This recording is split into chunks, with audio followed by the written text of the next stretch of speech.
Station में सीधा सड़क सहायता देउछि रेल विभाग। मृत आहत व्यक्ति परिवार लोकंकु मिलुछि सहायता राशि।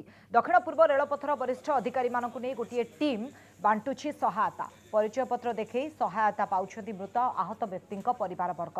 खड़गपुर डिविजन सीनियर डीसीएम को नेतृत्व में एही सहायता राशि बंटन कार्यक्रम चली। चेक माध्यम सहायता राशि देउछि रेल विभाग। स्टेशन सहित मेडिकल भी एही आर्थिक सहायता बंटन कार्यक्रम चली। देखो तो बर्तमान जो दुर्घटना जो मानकर आहत होती गुरुतर आहत होती जो मृत्यु होती जो सहायता राशि जहाँ घोषणा कराई प्रक्रिया गतकाली आरंभ हो सारी बालेश्वर में। गतकाली नोसी बिजनेस पार्क रे जो सब मृतदेह रही से प्रक्रिया आरंभ हो सारी। जो मृतक जो मैंने मृतक परिवार अच्छा से आसते 9.5 लाख टंकार चेक और 50,000 टंकार कैश दि जाता। तेज आज बालेश्वर रेल स्टेशन परिसर और जो मेडिकल परिसर दुईटी स्थान में यही प्रक्रिया को बर्तमान त्वरान्वित कराई। टीम रही आप देखुं प्रक्रिया चालू रही। तो एठारे जो मैंने मृतक अच्छा 10 लाख टंकार और जो मैंने गुरुतर अच्छा 5 लाख और 2 लाख टंका जो मैंने आहत अच्छा से प्रक्रिया चली। बर्तमान जो मैंने परिवार वर्ग आसमान बर्तमान क्लेम कर आवश्यक कागज पत्र दस्तावेज प्रस्तुत कराऊँगी यहाँ पे सर जाकि जल्दी से जल्दी जो असिस्टेंट डिक्लेरेशन हुआ है वो दिया जा रहा है। सर कैसे क्या सब व्यवस्था हुई है? व्यवस्था ये है कि जो जब भी ट्रेन एक्सीडेंट जब हुआ उसी दिन से हमारी पूरी टीम रेलवे की उसको पेमेंट पेमेंट हम लोग करने के लिए हम लोग डिफरेंट लोकेशन में टीम बना दिए सब हॉस्पिटल में। और उसमें base of injury report simple है, ग्रेवियस है या डेथ है, उसके आधार पर हम लोग पेमेंट कर रहे हैं। सिंपल इंजरी के लिए 50,000, ग्रेवियस इंजरी के लिए 2 लाख और जो डेथ केस के लिए 10 लाख रुपीज का हम लोग इंस्टेंट पेमेंट करें पूरा चेक में या कैश में या कुछ डिवाइड। सिंपल इंजरी के लिए 50,000 का डायरेक्ट हम कैश दे रहे हैं। ग्रेवियस इंजरी को क्या डॉक्यूमेंट्स देना पड़ेगा वो सर? वो तो हॉस्पिटल में जनरली इंजरी केस हॉस्पिटल में एडमिटेड है तो वहाँ तो कोई डॉक्यूमेंट की जरूरत नहीं है।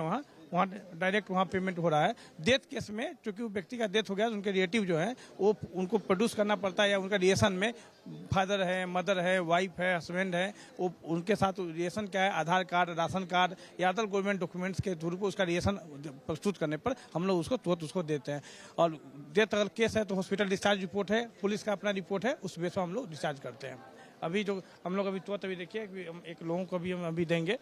अभी एमएलए साहब हैं हमारे बीच में तो वो भी दीजिए। तो ये देउछंती जो मृतक अच्छा भद्रक आसी धर्मपत्नी कागज पत्र सब वेरीफाई हो सारी। तो जदिव सहायता किंतु जड़े स्त्री पक्षे संभव होना ग्रहण कर धरी पार ना जान देखिपे जो दृश्य रही केते भाव्य दृश्य रही से जीवन साथी कर सामने ये सब मूल्य ना ना सी कथा कही पारुचंती ना जो सहायता मिलूँ से धरी पारुचंती। जदिव यथाशीघ्र कागज पत्र को प्रस्तुत कराई हाथ में 50,000 9,50,000 टंकार चेक और 50,000 टंकार कैश दिखाई किंतु से हाथ में धरी पारुनती। हमारा पूरा है हम लोग पूर्णतः से जब प्रत्येक डेड बॉडी का जब तक रिलेटिव को हम लोग इस केस से पेमेंट नहीं दे देते तब तक प्रोसेस चलता रहेगा। सर मान लीजिए एक बॉडी बहुत सी बॉडियां ऐसी है जो पहचान में नहीं आ रही है और उनके फैमिली वाले भी कंफ्यूज्ड है और कभी भी दावा भी करते यही है, तो उसको वेरीफाई करने के लिए कि हाँ इनकी ही ये बॉडी है और यही उन लोगों की क्लेमेंट है, तो उसको कैसे सर क्रॉस चेक करें और किस दौरान उनको पेमेंट मिल रही है? डिजास्टर मैनेजमेंट सेंटर है स्टेट गवर्नमेंट का, वहाँ फॉरेंसिक टीम भी है और डीएनए टेस्टिंग का भी चल रहा है। तो डीएनए टेस्टिंग से अगर डिस्टोर्शन भी डिस्फॉर्म भी हो जाता है तो उससे डीएनए टेस्ट से मालूम चल सकता है कि व्यक्ति किसका रिलेशन में आता है, तो उससे मालूम चल रहा है। हम लोग जहाँ पूरे सीसीटीवी कैमरा रिकॉर्डिंग ले रहे हैं शालीमार का, खड़गपुर का, बालासोर से जो पैसेंजर उसमें बोर्ड किए थे और जो ट्रेन में टिकट उसमें लिए थे उससे हम लोग उस व्यक्ति को ट्रेन में चढ़ते हुए देख रहे हैं तो मालूम चल रहा है कि किस कोच में चढ़ रहा है और किस कोच के डेड बॉडी हो सकता है। उस लेवल पर हम आइडेंटिफाई कर रहे हैं। फिर उनका हम लोग डीएनए भी प्रोफाइलिंग बना रहे हैं। कोई फादर है या उनके कोई ब्रदर है वो भी ब्लड रिलेशन में है और आधार कार्ड में भी उनका जो पिता का नाम वो सब लिखा होगा, एड्रेस भी लिखा होगा, तो वो आके क्लेम कर सकते हैं कि वो नॉमिनी है और पैसा उनको मिलना चाहिए।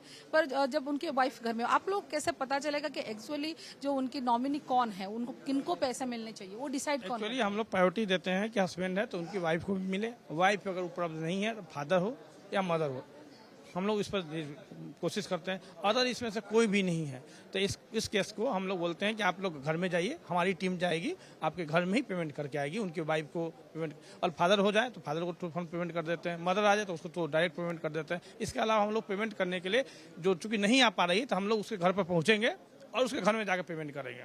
तो इस दौरान दौरान आप उसको क्रॉस चेक द्वारा वेरीफाई कर रहे हैं। हाँ तो दोबारा वेरिफिकेशन का मतलब नहीं है, क्योंकि वो जो व्यक्ति क्लेमेंट है उसके पास पहुंचना जरूरी है, और थर्ड पर्सन कोई ले जाता है बाद में क्लेम करता है हमको मिला ही नहीं, तो पूरा जो पर्पस डिफीट हो जाएगा। जो मैंने आहत होती गुरुतर आहत होती जो मृत जो मृत्यु होती जी राशि से देवा कथा से अनुजाई दिया चेक और कैश दुईटी क्रम दिया